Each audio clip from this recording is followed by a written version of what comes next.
Hello and welcome to another RD2L cast. I'm CC bringing you this live from the RD2L channel. Going to be an in-house game with a delay on it just to keep everyone from stream cheating here. Just making sure, keeping everybody honest, you know. So just watch that. There is a 6-minute delay. You can catch this over at twitch.tv/ccdota. That's SEEC Dota. Check me out over there, or at youtube.com/ccdota if you want to watch the cast of your own game or other RD2L casts. Check it out over there. That's going to be youtube.com/ccdota. That's SEEC Dota once again. This game is going to be just another 2 random teams. Some of the same people, actually a lot of the same people that were in the last game I cast. So E4H6, Razo, Locke, Yadego, Spirit, all of the same people from the last game. So got a little bit of experience with casting them. So bit of fun there, and it looks like someone has dropped. Blue has dropped. It's going to be FA Jihad here. I'm not sure if he is the one captaining. He might actually be the one captaining, and that would be quite bad, as you would have to go through a remake for that, it would seem. Dire just drawing this out a little bit, though, trying to get their picks down. First ban is going to be a Magnus. It's going to be a little bit odd here. Magnus hasn't been a first ban for a while now, usually, but it looks like the Dire here, rather, just does not want to deal with his shenanigans today. So they will ban him out and just let other people deal with him later. So choosing that in favor of some of the more popular bans, like the Bat, the Wisp, other things like that. No one here is oh, no, yeah, E4H6 it has dropped out.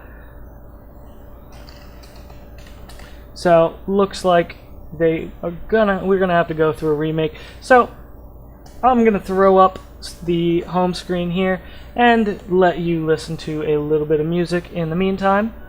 So, enjoy that while you can, and we'll get back to you as soon as we can get another game going.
Alrighty, looks like we're going to be getting in game now, so hopefully everyone stays connected this round around. Looks like the same ban is going to be coming out from the Radiant here with the Magnus. Magnus, like I said, not exactly the most common first round ban anymore, but definitely still a very powerful hero. His RP has been slightly nerfed, but it is still extremely powerful and very dangerous in a team fight situation. His skewer, still a very good skill. His mid power has been nerfed indirectly, just thanks to that bottle nerf on the courier. Bottle crowing has been nerfed by about 30% slow. Thanks to the bottle nerf coming out from that, the courier will have a 30% slow applied to it whenever it has an empty bottle on it. So that's really kind of hurting the bottle crowing mids like the Magnus right now. So he's still played there. It's a little bit tougher, but just makes room control all that much more important. A little bit more conventional bans coming out now with the Bat Rider, Io, and Nyx coming out. Nyx Assassin is going to be the first pickup. Nyx has fallen slightly out of favor. He's still used quite a bit. He used to be insta-ban status though, thanks to that Spike Carapace, the Mana Burn. Just his whole skill set is annoying as all can be. So he used to be an insta-ban status. He has since fallen out. He is picked up still in a lot of games, or banned out in a lot of games, so still a very, very viable pick as a support. He is very strong, especially with some of these players that start landing 2-3-man impales. It gets ridiculous if you can start landing good impales like that. And that mana burn, especially if you pick up something like an Outward Devourer, for example, the mana burn can start doing 500-600 damage late game. And that's nothing to scoff at. If you get hit with a 600 damage nuke every 4 or 5 seconds, I believe the cooldown is. Yeah, every 4 seconds you get hit with a 400 or 500 damage nuke. That gets really devastating very quickly. And the Vendetta can be used to pick off supports all the time whenever he feels like it. Just pick him off left and right. So, definitely a very powerful support, and he is favored in aggressive tri-lanes a lot of the time, thanks to his Spike Carapace, allowing him to shrug off some damage, especially from heroes like Keeper of the Light or other heroes like that have these long charge-up spells or very obvious animations. It gives him time to throw up the Spike Carapace, reflect the damage back, and also reflect a slight stun back. So, definitely a very powerful hero. Very good support. Radiant here, going for the Rubik pick. Another strong support, although he does do significantly less direct damage than the Nyx Assassin. You know, he has Fade Bolt, but that only does so much. Compared to the Mana Burn and the Impale, it's not nearly as damaging. But that said, he still does a lot with the Telekinesis, with the Fade Bolt, with the magic resistance given by that, and most importantly, his ultimate. If there are any huge ultimates on the other team, like last game you saw him stealing Sanity's Eclipse from the Outward Devourer all the time, and while that isn't the most powerful thing on Rubik, because he does have a relatively low intelligence rating compared to something like an Outworld Devourer, especially when he's underleveled like that, it's not the strongest, but it certainly is a very powerful spell for Rubik to steal. And if you can get off something more like the Fiend's Grip, more like the Ravage, more like something, even the RP from Magnus, stuff like that tends to be game-changing in the middle of fights. If you can return a big AoE ultimate like that, even the Sonic Wave coming out from the Queen of Pain or something along those lines, Impale from the Nyx tends to be another good one, because it allows him just another solid stun and damage. Windrunner coming out from the Radiant with the Gyrocopter answer from the Dire. The Dire pick up the Gyrocopter, and that's just going to be a very strong carry. As noticed in the last game, he's very easy to farm up, does a ton of early game damage, does a ton of mid game damage, and does a ton of late game damage. So there's really no downside to a Gyrocopter outside of the fact that he has no escape mechanism. And that's his downfall in the early and mid game or so. If you gank the crap out of him and try to just keep him down, keep him subdued, there's not much he can do when it comes to the mid game. If he's completely underfarmed and has 6 deaths, he's not going to be carrying much of anything. So definitely one way to deal with the Gyrocopter, and definitely one of the best ways to deal with him. Windrunner coming out, looking like a good offlane for the Windrunner. I have seen her run mid a bit yesterday and today in some of the professional games, but usually most often run as an offlaner. The Dire here doesn't believe so and bans out the Darkseer. Another very solid offlaner, just so that the Radiant can't have him, but I'm not sure how effective that would be, because they can just run the Windrunner as an offlane. Bans coming out with a Leshrac and a Queen of Pain from the Radiant here. And one more ban for the Dire before moving into another pick phase. The Leshrac and the Queen of Pain banning out a good support and banning out a middle. And the Keeper of the Light is going to be the ban from the Dire here, just kind of saying that they really don't want to deal with the anti-push capabilities of a Keeper of the Light. He's able to just stall pushes and completely knock out any kind of aggression in the early, mid, and even in the late game at times. If you completely kill a creep wave before it can even get near your tower, they're not pushing in if they don't have creep. So, definitely a very powerful anti-push hero, and they just don't want to deal with that. TA being picked up, and that's going to be their mid hero, it looks like. Windrunner, probably going to be an off lane. Templar Assassin, mid lane, with a Rubik something and something tri-lane. Tends to be the standard template nowadays, so Gyro and Nyx, 2 parts of a 3-part tri-lane as well, if they choose to go that route, but they're still looking for their off-laner and their carry. They could choose to go for something like a Bounty Hunter for the off-lane. He manages to survive rather well. Something else, different lines there would be the Nature's Prophet.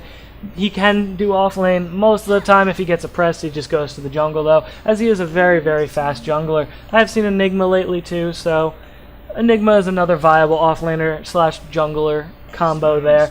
So, very good pick there. Puck being picked up by the Dire here to deal with the Templar Assassin in middle, and Puck and Templar Assassin, the TA, if well played, will usually come out on top of that, just thanks to those refraction charges, being able to tank out the Illusory Orb and the Waning Rift, and really any right clicks Puck can throw out. While Puck's phase shift doesn't do a whole lot to the Templar Assassin, he can dodge a meld hit if he times it correctly, but it's really tough, so there's not a whole lot that can be done there. Sven being the pickup from the Radiant here, looks like that's going to be their farming carry most likely. I have seen him run in a support role, so that is entirely possible if that's what they go for today, but I'm not really sure how effective that'll truly be, as he is a little bit weaker in tri-lane situations. Lone Druid ban coming out, and Lone Druid being another very viable off-laner, and a very good one at that. So they do end up banning out the Lone Druid, so the Dire can't have him. One ban left for the Dire here, and it looks like they're looking for either a support or a carry, depending on if Sven decides to go for a full support role or a full carry role. So probably going to be targeted at something like that. And the Lina might be good here thanks to the Rubik's Telekinesis. I could see the Lina being able to put out a ton of damage, and I might go for him there just because the Rubik can telekinesis into the Lina's Light Strike array, and the Dragon Slave on top of that does a whole lot of damage, and of course the Laguna Blade doing tons of damage, and that'll be very easy to pick off something like a Gyrocopter or a Nyx or a Shadow Demon or really anything like that. Just it does a lot of damage. They choose to ban with the Clockwork, still believing that the Windrunner will be run as a support, and that is possible as well. They could tri-lane support with the Windrunner Rubik combo there, and the Sven as the farming carry there. So they could look for an off-lane, something like the Nature's Prophet, or they could go a full support role, something like the Lina there. Maybe even a Jakiro if they wanted to go for a little bit more lockdown too. Macropyre does a whole bunch of damage if you can get them to stand in it, so that would be helpful with Sven stun, Windrunner stun, and Rubik stun. They do go for the Crystal Maiden. Crystal Maiden, not one of the most common supports anymore. She used to be picked up a ton in the pro scene, but she has since fallen out of favor thanks to her pathetically low move speed and very low health. She's one of the easiest heroes to kill in the game, I'd say. She's very vulnerable. But that said, for all of those weaknesses, she has a lot of strengths. The Frost Nova does a huge slow over a huge AoE, so that allows you to chase very effectively, as well as the Frostbite, able to lock people in place for 3 seconds, 70 damage a second, and that'll allow them to hold people in place. And you can see what this entire team pretty much is based around. Their stuns. Rubik has a stun, Windrunner has a stun, Sven has a stun, and Crystal Maiden has a stun. And that's just all going to be used to try to lock heroes down and keep them in place so that Sven and TA can wail on them. Because the one thing that Sven and TA can do, or are very vulnerable against, is kiting. Nature's Prophet going to be the last pickup here by the Dire, and it looks like he'll be their off-laner slash jungler. Depends if they want to dodge the tri-lane or go try-on-try. They could go try-on-try with the Nyx Gyro Shadow Demon tri-lane, assuming that the Sven, Crystal Maiden, and Rubik is a safe lane try. I would imagine it would be, but they could go offensive, but I would imagine it'd be safe lane. But if they do want to go try-on-try, it would be kind of a toss-up, possibly going towards the Radiant here just for the extra bit of damage they have, as Shadow Demon doesn't actually put out any intrinsic damage. That said, he does allow the Gyrocopter and the Nyx to put out a ton more damage, with his bonus damage from Soul Catcher. So he doesn't put out a ton of damage himself, but he can put out a huge amount of damage in a tri-lane. So they could go try on try if they felt like it, or they could dodge the try and allow the Nature Prophet either jungle or off lane, depending on how they want to do that. Let's jump into the game here and start introducing the teams. On the Dire, we have Lux on the Puck, Jihad on the Nature's Prophet, Weechi on the Shadow Demon, Kirito, why not? Kirito on the Nyx, and Locke on the Gyrocopter. On the Radiant here, Swagasaurus on the Sven, Renegade on the Crystal Maiden, Spirit on the Windrunner, Razzo on the Rubik, and Zuran on the Templar Assassin. Templar Assassin looking like she's going the fast bottle build, so she will definitely be running middle as soon as she possibly can to try to get that going. Spirit here, just a normal build so far. Hasn't gotten a Courier yet. There we go. Courier's popped out, and that will be from Spirit. Renegade buying the wards so far, has picked up some sentry wards, so looks like they may be going for an offensive tri-lane. Oh, nope, defensive. They're just looking to de-ward, I would imagine, as the Windrunner is going top here. The Dire, on the other hand, definitely looking to run this safe tri-lane, so that'll definitely help them get some farm on their Gyrocopter, while still not sacrificing a whole lot for their supports, because they will be able to stack and pull, as there are no wards coming out from, or there are observer wards, there are no sentry wards out for Spirit, and people tend not to block the pull camps anymore with observer wards. It tends to be slightly more sentry wards now, just because of the nerf to the observer ward quantity at the beginning of the game. It doesn't allow you to use them quite as freely. So, Dire Ward getting thrown up at the top here. Spirit getting the rune denied from him by Weechi. Very nice deny coming out from him. Not that Spirit may have really been able to do too much with it, but he does deny it, so he can't have it. Both wards being put right next to each other there. Maybe they don't know that each other's wards are there. I think the Windrunner might have seen the Shadow Demon place his, but I'm not totally positive about that either way. So, maybe getting de-warded soon. The Puck chooses to go for 2 Mantles at the mid lane here, just trying to get his damage up more even with Zuran. Zuran has 59 damage here with the 3 branches, while the Puck has 60 with 2 branches and 2 Mantles. So Puck definitely has a massive disadvantage as far as base damage goes, but that allows Zuran to get in earlier bottle, which will allow him to harass a lot more. He's chosen not to go Refraction first skill, so that's going to be a little bit strange, but understandable, because he does want those side blades to get up there with the extra attack range. Definitely helpful against a Puck, as the Puck does have an attack range advantage. Windrunner hasn't skilled anything yet. I would imagine he's going to skill Windrun just because he is up against a tri-lane, and dealing with a tri-lane without Windrun is very difficult. So until he gets level 2, he might just skill both of them, and I'd imagine he's just going to skill Power Run, or Power Shot and Windrun. Yep, there we go. Power Shot for farming, Windrun for escaping. So good play coming out there. Jihad just going to be farming up the jungle like a good Nature's Prophet, trying to hit his quota. So, initiation? Nope. Okay. Oh, wow. First blood coming out mid lane. The Puck diving really far while I was watching that tri-lane. Sorry about missing that, but Templar Assassin getting dove by a Puck at this early is very strange, especially considering the Puck didn't even have Waning Rift. All he had was the Illusory Orb. But that's what happens when, I guess, you don't have enough refraction charges to tank through everything. Being able to deny off those refraction charges, because he only has 3 charges right now, being able to deny those off and then drop the Illusory Orb for a whole lot of damage, and then jaunting on top of him, does get a little bit devastating, I'd imagine. So that's probably how he managed to get that first blood. Bottle coming out now for Puck. Templar Assassin still 100 gold away from her battle, but she will be able to get that with another couple of creep kills, and that refraction adding a bit more damage to help her out there.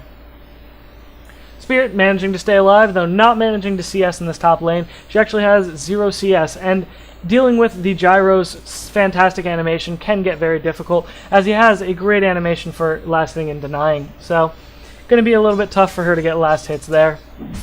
This bottom lane has free farm for the Sven, which is going to get very scary very fast, but then again, the Gyro also has free farm, so it's not like they don't have an answer to it. It's going to be basically just Gyro against Sven here, seeing who can come out on top. And so far, the Sven and the Gyro are both relatively even in last hits at 13 well, 14 to 15 there with last hits, so not a big stretch either way. Spirit, though, still getting shut down, only has one last hit. While at this mid lane, the Puck is actually beating up on this Templar Assassin. Templar Assassin finally has her bottle ferried out to her, but it is on a walking courier, so obviously it is going to be a bit slower. He is going to have to bottle up relatively quickly, while Puck is going to get a regen rune down here. Huge rune for him. One of the best runes for a caster like this early game is regen, as it allows him to just spam out everything he wants for last hitting and allows him to play ultra aggressive and not worry about having to regen everything. And there you see it, already throwing out the illusory orb just to get a couple extra last hits. Waning Rift thrown out as well, but popped the regen possibly a little bit early as he didn't have that much to regen, but chooses to throw that out and get a little bit of extra mana and health back. Windrunner has picked up a little bit. He's now at 4-1, although he is level 3, which is quite decent for an off lane there. He's doing relatively well, and he is getting a bit of harass out on that gyro, which will be very important. And it looks like there's going to be a fight here mid lane. Lux taking some meld damage, but the illusory orb doing tons of damage to Zergon, and he chooses not to jaunt to it, but the bottle charge getting cancelled out by the range creep here. Zoran having to run back, has an empty bottle. He either is going to have to start bottle crowing or hope and pray for the 4-minute rune, but Puck gets a haste rune, and it looks like he might be going for a kill here, as Zoran is very low sitting under this tower. He does not have refraction up, so if Puck throws at the illusory orb, we better hope for some really good some reflexes to get that, and he chooses not to throw it out. Refraction finally coming up. Meld hit being dodged by Lux. Silence coming out from Lux as well, but not doing any kind of damage. Ultimate being thrown out from Lux as well, but he is tanking tower damage, and that's going to be a huge hit for him. He does manage to get the kill on the Templar Assassin, but it looks like he will be going down. Oh no! Good bottle charges there coming out from Lux, allowing him to survive through that. He throws out the illusory orb, blinks down to it, but Renegade is there. Renegade did throw out a Frost Nova in kind of a preemptive strike type of thing, but the Puck realized it, didn't go for to choose to keep going, but Renegade sees him blink to the jaunt to the illusory orb and throws out the frostbite to get the kill anyway. Sven still free farming down here on bottom, is 30-0, but the Nature's Prophet has decided to show in lane just to kind of slow down anything happening at this tower. He is going for the Hand of Midas, it looks like, and he's only about 400 gold away from that, so it will be a relatively early Hand of Midas, maybe the next minute or two. He will, 2 minutes maybe or so, about a 7-minute Midas. 7.5 minute Midas coming out from him. That'll allow him to get his farm up, get a whole bunch of levels very quickly.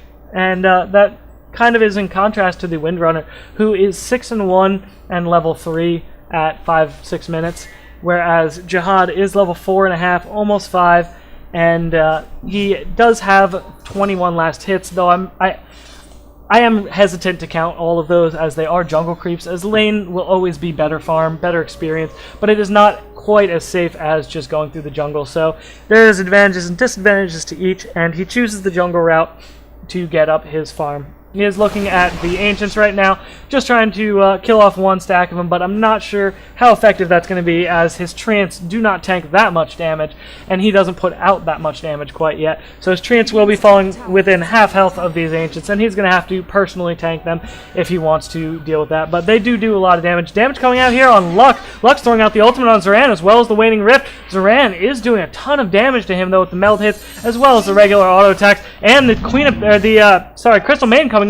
Zoran getting killed off by Jihad at the backside, but the Crystal Maiden coming in and saving the day there and taking Puck's life for him. Queen of Pain does, I keep saying Queen of Pain. Templar Assassin does manage to go down at the end of the day, thanks to that Nature's Prophet coming in for the last 2 hits. Nature's Prophet almost level 6, so he will be able to throw out that ultimate relatively soon to help in those team fights, and only about 150 gold off from his Midas, so he will be able to start getting even more experience and gold as time goes on. Big stack coming out here from Weechi, looking like a triple stack. And the Gyro will be able to farm that up, hopefully soon. He already has 90 damage, so he looks like he might be going for an Aquila, possibly just rushing straight into a Shadow Blade if he gets enough farm. But either way, he has a ton of gold right now compared to everyone else outside of the Sven. The Sven is doing exceedingly well. He has 1,200 gold in the bank. He has his boots. He has his Morbid Mask. So it looks like he'll be going for a Mask of Madness build.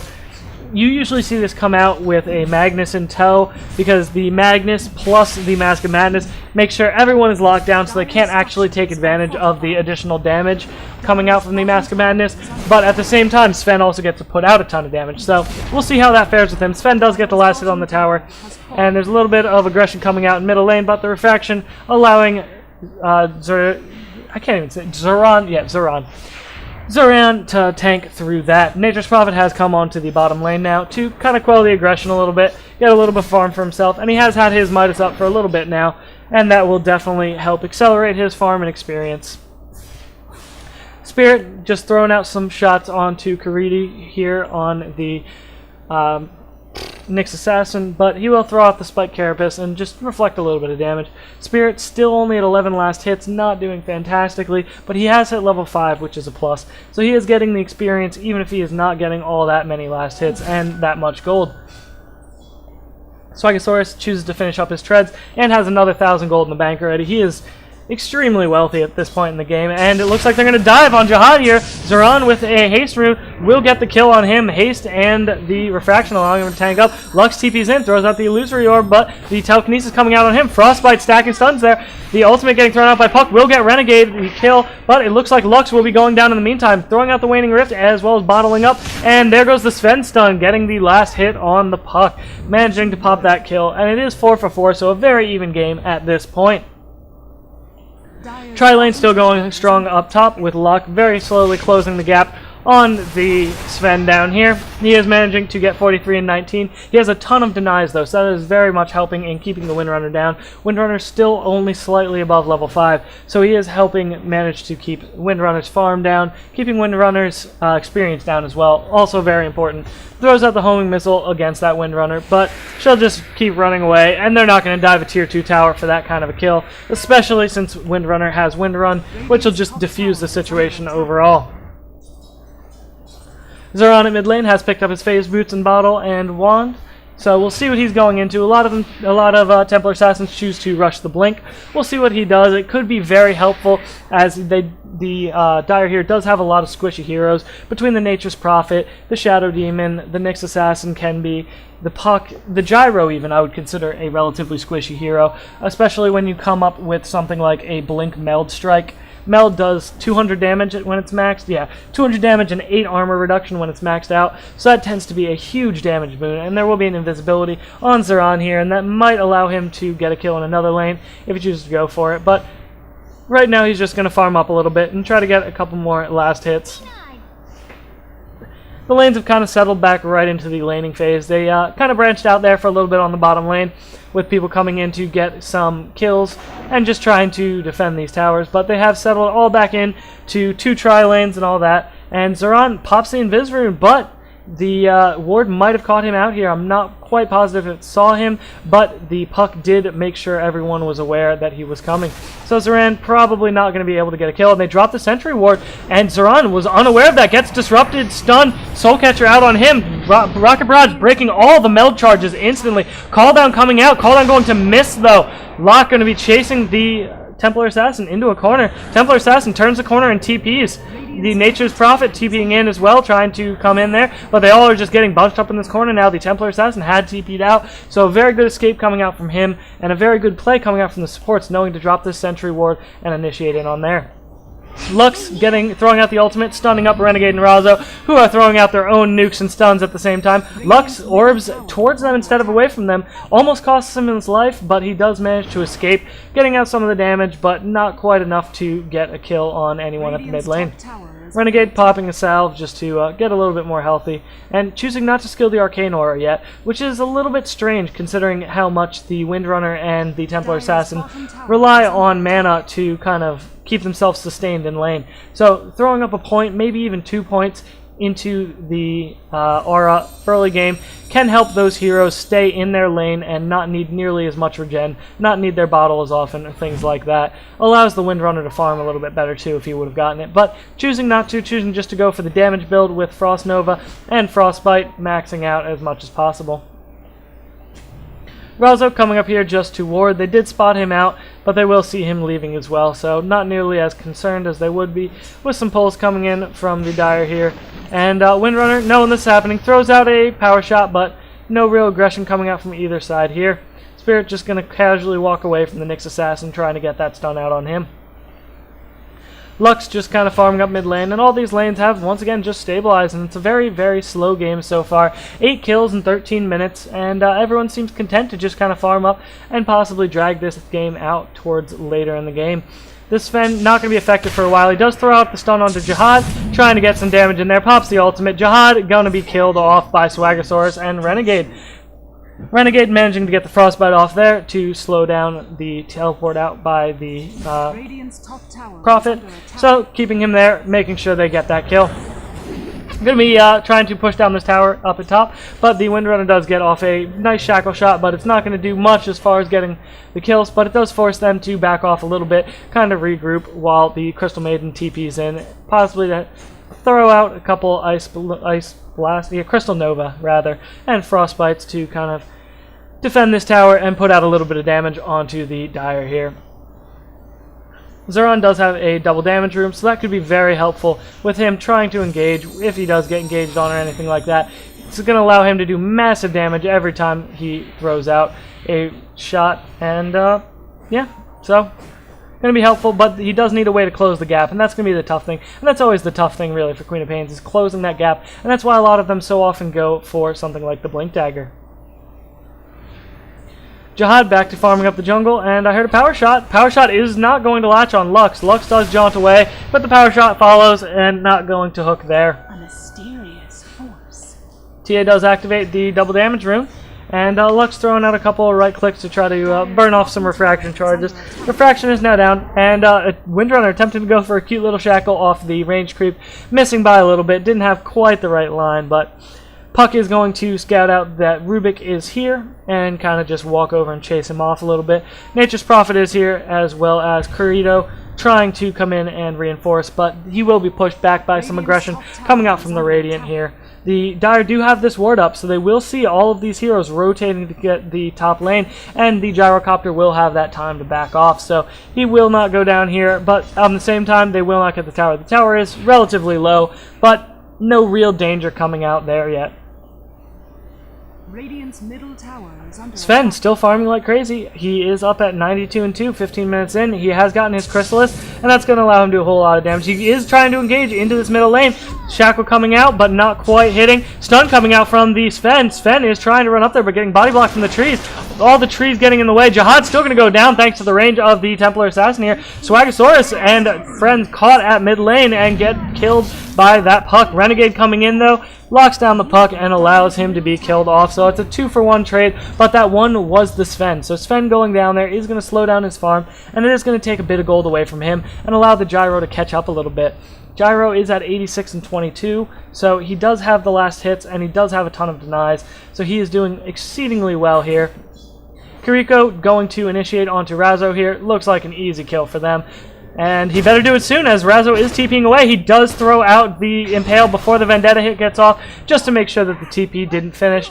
They managed to get that kill. The kill going to Lock here on the Gyro, so he does get an additional amount of farm here. He has gone for the Helm of the Dominator to help him clear out those stacks, and he did clear out this big stack down at top lane, so that will definitely help boost his farm up. Sitting at 2,000 gold, so we'll see what he goes for next. Possibly a Shadow Blade, possibly something a little bit more damage oriented if he feels the need. Lux picks up his Blink Dagger, and that's a huge pickup for Puck. Puck's one of those heroes that is just almost impossible to kill most of the time. If he can get off the phase shift, a 3-second phase shift is just enough time, 3.25 second phase shift is just enough time for the Blink Dagger to cool down. Jihad trying to go up this tower while Spirit is overcommitting, but he does get the kill on the Gyrocopter as well as the Shadow Demon. Nature's Prophet comes in, gets the tower, and gets the kill on Windrunner. I would say that's a relatively decent trade for the Dire and both the Radiant. But the Windrunner did go down. They did lose the top tower. But on the other hand, they did get a kill on the Gyrocopter, and that was a much, much needed kill, as the Gyrocopter was pretty much just had free farm this entire game. So now the Gyrocopter and Sven both have one death apiece. The Gyro does have one less kill than the Sven. Swagasaurus here sitting at 2-1 and 2, while the Gyro only has one kill, so he is 1-1 and 1. Swag going back to the jungle just to farm up a little bit. Renegade bought up a bunch of wards and just kind of content with trying to get... Zeron also picked up his own Blink Dagger, and you see the fight of the Blinks here at mid lane. Zoran blinks in, Puck blinks out. It's going to be a fun one there. He manages to dodge that meld strike from the TA, and by dodging that allows him to blink out. Zoran pops the haste rune, goes on the chase after Puck here. Puck doesn't choose to phase shift that. Wishi going to disrupt him and get the Soul Catcher out. Ultimate from Puck is going to stun up Zoran here in a second or two. Zoran is going to go down here to the Shadow Demon. Shadow Demon getting the last hit there. Jihad coming through with a nice split. Alright, nice Sprout catching 2 in. Shadow Demon and Gyrocopter pick up the Windrunner and the Rubik respectively. And that is going to be a 4-for-0 trade at mid lane. Huge turnout for the Dire here. They managed to pick off almost the entire other team with just Swagasaurus surviving on the bottom lane. Looks like he's going to go straight into his BKB as he desperately needs it against the Shadow Demon, against the Nyx, against the Puck. The BKB is going to be key in making sure that he doesn't get locked down constantly in these fights and just kite it around. The big problem is going to come out here, though, that the Shadow Demon's Purge does, in fact, go through BKBs. So even if he does pop his BKB, if Sven pops his BKB, if he gets purged, he's still not going anywhere. He still can't run very far or very fast. So he's still very kiteable, which is going to be a huge downfall of this Sven, I feel. Locke has chosen to go for the Yasha here, and that's going to be a nice item for him. Bit of mood speed, bit of damage, and that'll allow him to build into a Manta style later in the game. And it looks like the Windrunner down, or no, Sven down here, sorry, is going to get attacked, and he is going to get stunned up, and 4 coming out for the Dire here. That huge global presence coming out from the Nature's Prophet, as well as the gank potential coming out from Wichi and Kirito here, as well as the Puck being able to lock him down and silence him out. Going to be huge in making sure this Sven doesn't get big. Sven managing to pull off another death, so he is going to be quite a ways off of that BKB. He has another 1,600 gold for the Mithril Hammer and another 1,300 gold for that recipe, so he has quite a ways to go towards that. Another 1,900 gold or so. Kirito has picked up his Arcane Boots. Wichi picked up a Force Staff. That's a very early Force Staff for this Shadow Demon, and that's going to be huge in allowing everyone to make sure they're in the right position and to just force enemies out of position. That's one thing that I feel that Force Staff doesn't get quite enough use for, is forcing the enemy out of position. If you're about to initiate a fight, or you're just kind of doing that tango across the mid lane river, you can Force Staff an enemy towards you, catch him out, and kill him. And it looks like there's going to be an initiation coming out from Kirito here. And the Renegade does throw out his ultimate. Puck gets the kill on the Rubik on the backside. Zoran going after Kirito here, but he will be disrupted, so the disruption is going to slow that down, and then sprouted in. Jihad throwing out the right clicks against him. Ultimate coming through from Jihad allows him a bit more damage, but now Zoran is coming at from the other side. Kirito is completely out of mana, though, so he's not going to be able to do anything. Nature's Prophet just TPs away. Swagasaurus is on the hunt now, and he does pop the Mask of Madness in order to get a little bit closer. He throws out the stun on Kirito. Kirito answers with his own stun, and that allows him to just kind of keep the Sven away for a little bit. Pops a Spike Carapace, but one lucky crit from Swagasaurus. He gets a first hit crit, and that Nyx Assassin will just go down immediately. Homing Missile thrown out from Locke. Let's see if he chooses to initialize on that. But there are 3 Radiant Heroes down here, so I really doubt he does. But looks like they will not be able to kill that off. Swagasaurus taking a bit of damage from that, but nothing too serious. Gyro killing off what looks like a true triple, quadruple or so Ancient stack. So it's going to be a lot of gold for him in his next item. If he chooses to go for the Manta, or if he chooses to go for a more damage-oriented item, as the Yasha is the majority of the damage for Manta here, outside of those illusions. Obviously, the illusion's doing a huge amount of damage, but the Yasha being the key component there, he might go for something like a Shadow Blade, possibly working into an MKB already, as he does already have the Helm of the Dominator. He could choose to go that route instead. Either way, Ancient stack will be killed off. There's no Ancient stack on the other side, so the Sven will not be able to have that same kind of easy pickings as the Gyro. And it really seems like the Dire supports here are really focused on making sure Locke succeeds. Wichi especially has been stacking. I don't know who got this stack. I wasn't particularly watching, but Wichi did stack this big camp up here 3 or 4 times or so during the laning phase, allowing the Gyrocopter to really pull ahead in farm. Speaking of farm, check out the net worth. Gyro up at 9,000. Nature's Prophet trailing right about 8,700. The Sven at about 7,900, inching up along and almost at 8,000 now. So he has a little bit of a ways to go yet. Zoran blinking in, grabbing a double damage rune right under Lux's nose. Lux choosing not to engage on that as he didn't know what kind of backup the Radiant had and didn't really want to jump in on something that he didn't know about. So he chooses to just back off, and Pink gesturing where the enemy heroes are with a big squiggly line on the minimap. Smoke coming out from the Radiant here. Looks like they're going to try to get the Nature's Prophet as they realize he's likely in the jungle because he hasn't shown his face in quite a while. So they will be circling around attempting to pick him off. And let's see if they find him. It depends on which way they go up the ramp. If they go to the right, they will get him. And the smoke is revealed. They realize he's there. He doesn't see them though. So this could still very much work. Oh no, he does see them. He sprouts himself in and TPs away. Very good awareness from him, making sure he saw them coming up that ramp. And he TPs away in time. Swagasaurus back to farming, while the rest of the Dire is kind of looping through their jungle, hoping to find someone here. Corito up in that Vendetta, so he will be able to knock out one of the supports real easy. Looks like they might be trying to gank up on Swag, Zoran, and Spirit here, but that is a huge damage potential coming out from the Radiant, so that might not be the best idea. Nature's Prophet throws himself in right behind the tower, and that will be Lux coming in as well, throwing out the ultimate, but he will go down immediately with that Templar Assassin and Swagasaurus. Swag going down immediately to the ultimate from the Gyrocopter. Zoran going down momentarily, and that is a 2-for-1 swap, trading the puck for the Templar Assassin as well as the Sven, and the Radiant are not going to be happy about that one. Trading their 2 core damage dealers for the puck. The puck, while a very high value target, he already has his biggest item. He has that Blink Dagger. Once he gets that, yes, he would love a Sheepstick. Yeah, it looks like he'll be going for a Yule's, and those are all very nice, but his number 1 core item is going to be that Blink Dagger, so it's not the end of the world that puck goes down there. On the other hand, the Sven still working on that BKB. He hasn't gotten there yet. He still has 600 till the hammer and another 1300. It looks like Kuroda will be engaged upon, but nothing coming out from that. Looks like actually Rubik going down, as well as the Crystal Maiden to the flat cannon from the Gyro. That flat cannon followed them for ages there, managing to pick off those last couple hits of damage on them.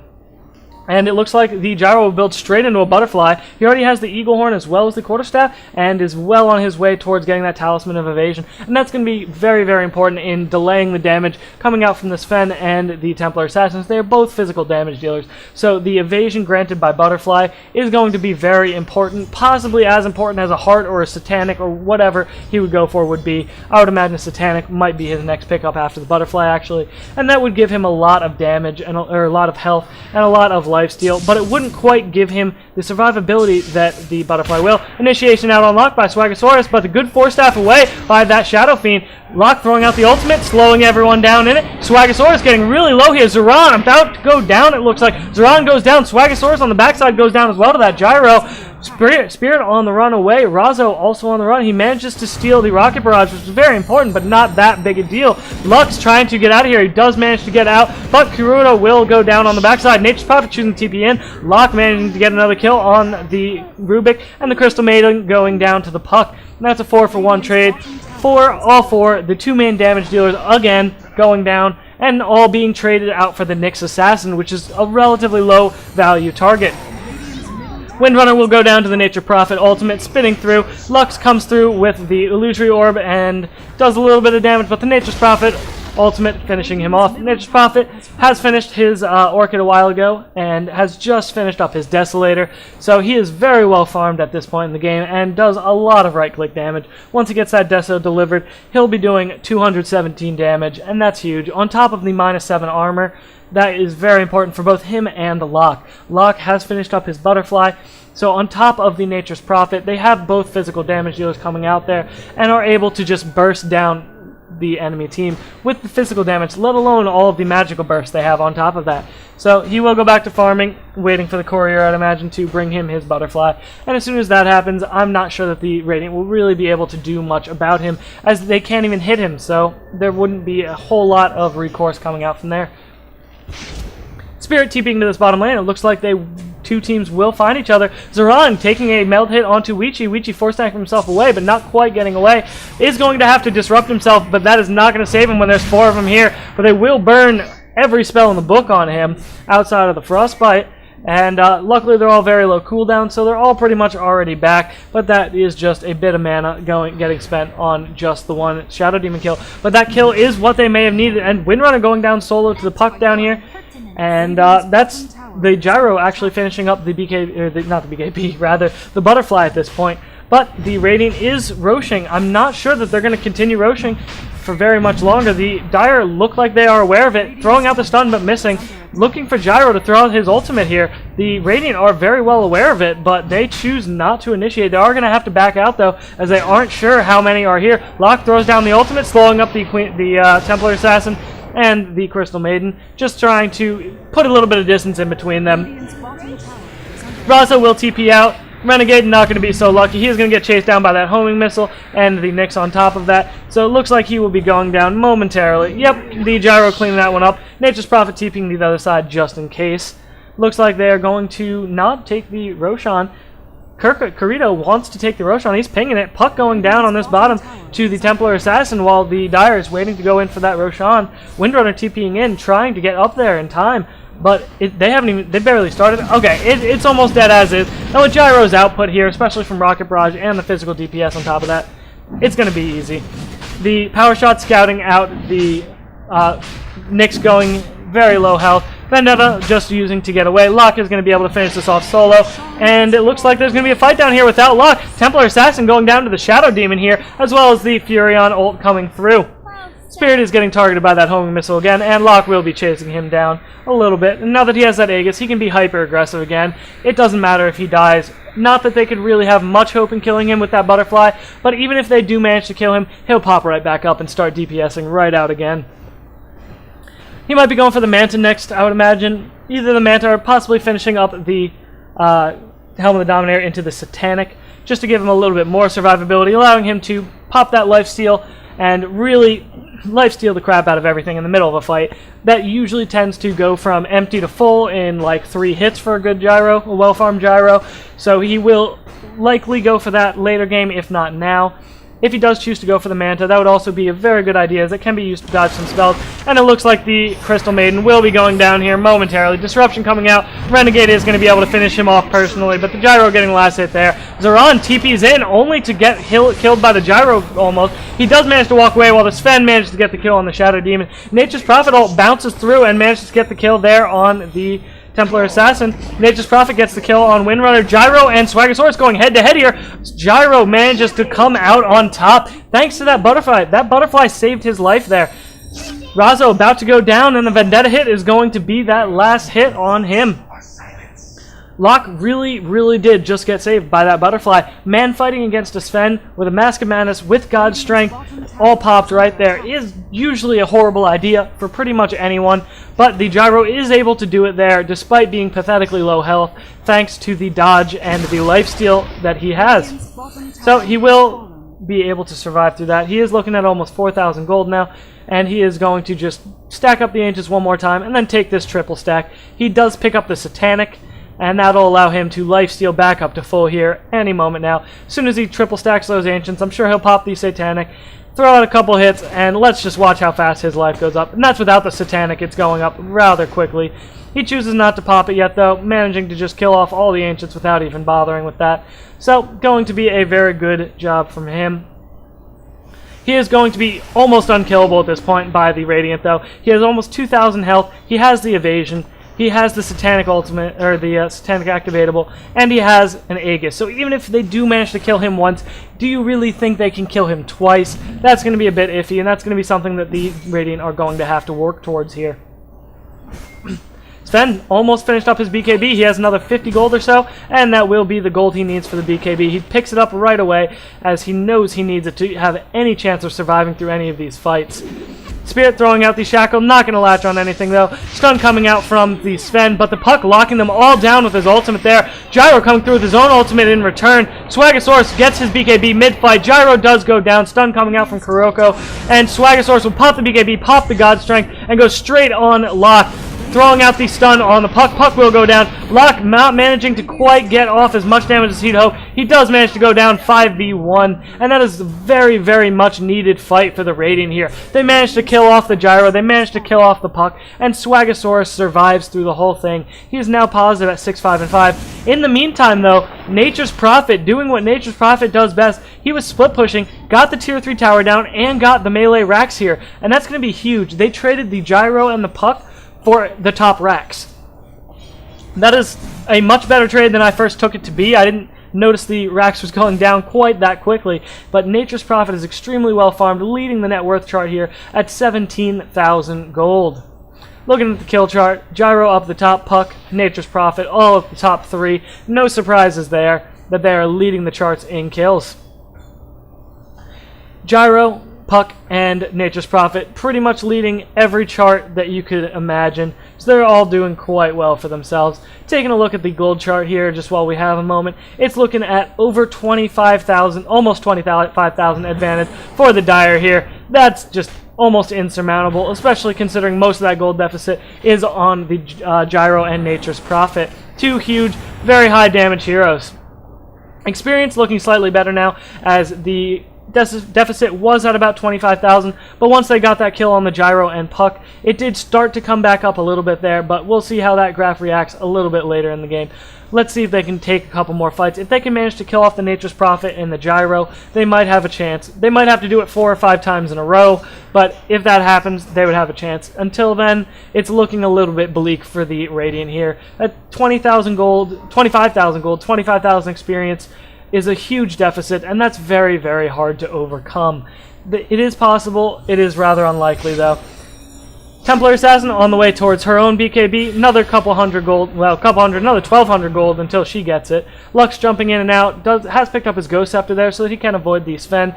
And the Templar Assassin right-clicks. And that'll just make it a little bit easier for him to survive one of Puck's strong suits. You know, surviving. The only thing that Puck really, really is good at. He does a lot of damage. He's great at that. Don't get me wrong.